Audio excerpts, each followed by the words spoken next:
En RDC, les cancers des femmes ont atteint des proportions inquiétantes, selon les chiffres donnés par le ministre de la Santé, le docteur Samuel Roger Kamba. Il faut compter 7000 nouveaux cas du cancer du sein et près de 8000 cas du cancer du col de l'utérus. Avec ce chiffre, la première ministre Judith Suminwa va lancer l'alerte. Ces chiffres mettent en évidence la nécessité de renforcer la riposte, va-t-elle souligner. Les chiffres, à eux seuls, traduisent l'urgence. Monsieur le ministre de la Santé l'a dit.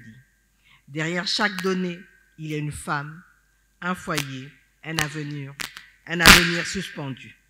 Et c'est précisément pour cette raison que cette table ronde doit marquer un tournant décisif. Elle doit produire un cadre d'action concret, articulé autour de la prévention, du dépistage précoce, de la prise en charge et du financement durable.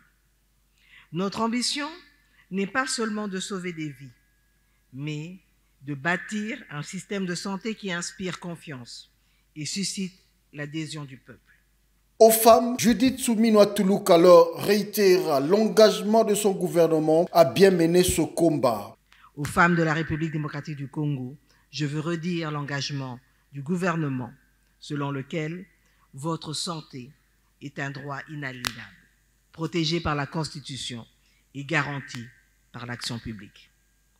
Ce droit, nous continuerons à le défendre par la réforme, la transparence et l'investissement, car il ne s'agit pas que d'un simple programme administratif, mais d'un véritable choix de civilisation, celui de reconnaître dans la femme le pilier de la nation et dans sa santé le fondement même du développement et du développement durable. Cette cérémonie a connu la présence de la première dame, Denise Nyakeru Tshisekedi. Elle est la première marraine de la lutte contre les cancers de la femme ou encore marraine rose.